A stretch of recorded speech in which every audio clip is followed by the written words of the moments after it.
हे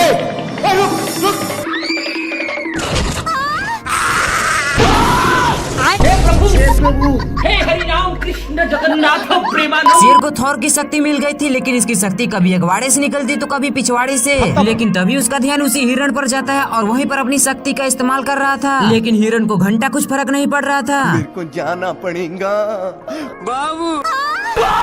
हिरण इसे देखकर सो जाता है और थोड़ी देर बाद जाके देखता है तो वहाँ पे 2 कौवे थे जो यूपीएससी की तैयारी में लगे थे। शेर इन दोनों पर अपना टाइम नहीं बर्बाद करना चाहता और लकड़ी का ही दूरबीन बना के हिरण पर फिक्स करके, पर अभी भी इसका निशाना चूक जाता है। थोड़ी देर बाद शेर हिरण को अपने निशाना पर लगा के अपनी स्टाइल मारता है,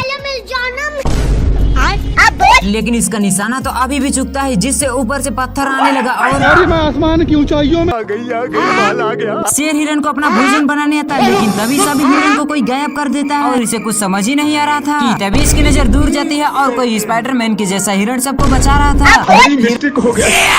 हिरण जैसे ही दहाड़ता वहाँ के सारे पक्षी जान बचाकर भागते हैं। इसको तो कुछ समझ ही नहीं आता और जैसे ही जानने की कोशिश करता तभी हिरण अपनी शक्ति दिखाता, जिससे सारा धरती हिलने लगा। शेर थोड़ी देर बाद बदला लेने आता, लेकिन तभी उसकी नजर एक कौवे पर जाती है जिसका ब्रेकअप हो गया था।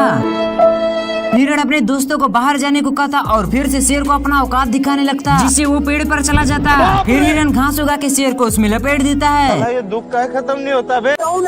शेर इधर उधर देखा तो हिरण था। छोड़ूंगा नहीं। शेर कितनी भी कोशिश करता पकड़ने की, लेकिन पकड़ नहीं पाता। और मैं आसमान की ऊंचाइयों में। शेर को बहुत गुस्सा आता, लेकिन ये कर भी क्या सकता है।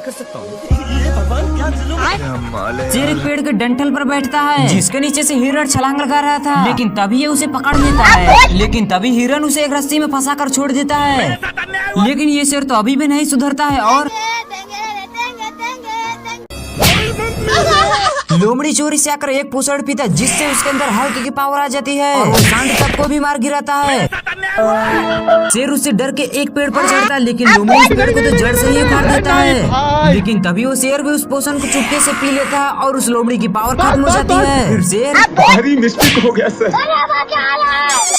उसे खूब देता है और ले जाकर एक खाई में लटका देता है, लेकिन तभी उसकी पावर खत्म हो जाती है और वो भी उसके साथ ही खाई में गिर जाता है।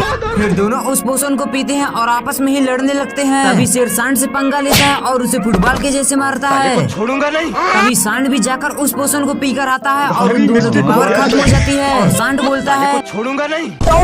शेर उठकर देखा तो हिरण था। फिर शेर भी उसे लेग पीस बनाने के लिए धीरे धीरे उसके पीछे आता, लेकिन तभी वो एक फूल को सूंघ लेता, जिससे उसे इतनी जोर से छींक आती है कि वो दूर जाकर गिरता है। शेर को एक खुरापाती आइडिया था और वो उस फूल को सूंघकर हिरण को पकड़ने का शॉर्टकट आजमाता, लेकिन वो तो हिरण के ऊपर ही बैठ जाता है और हिरण भी सनकल था। उसे ले जाकर फूलों के खेत में छोड़ देता है। शेर छींक को रोकने की बहुत कोशिश करता है, लेकिन हिरण को देखने के चक्कर में फूल सूंघ लेता है। और मैं आसमान की ऊंचाइयों में। शेर नीचे आके देखा तो एक कौवा उससे कहता है। शेर को एक आइडिया आता है और वो अपनी पूंछ से फूल को साफ करके उल्टा चलने लगा, लेकिन तभी वो उल्टा चलने के चक्कर में हिरण के नाक में अपनी पूंछ डाल देता है और हिरण जैसे ही छींका, साला ये दुख का खत्म नहीं होता बे। बाप रे।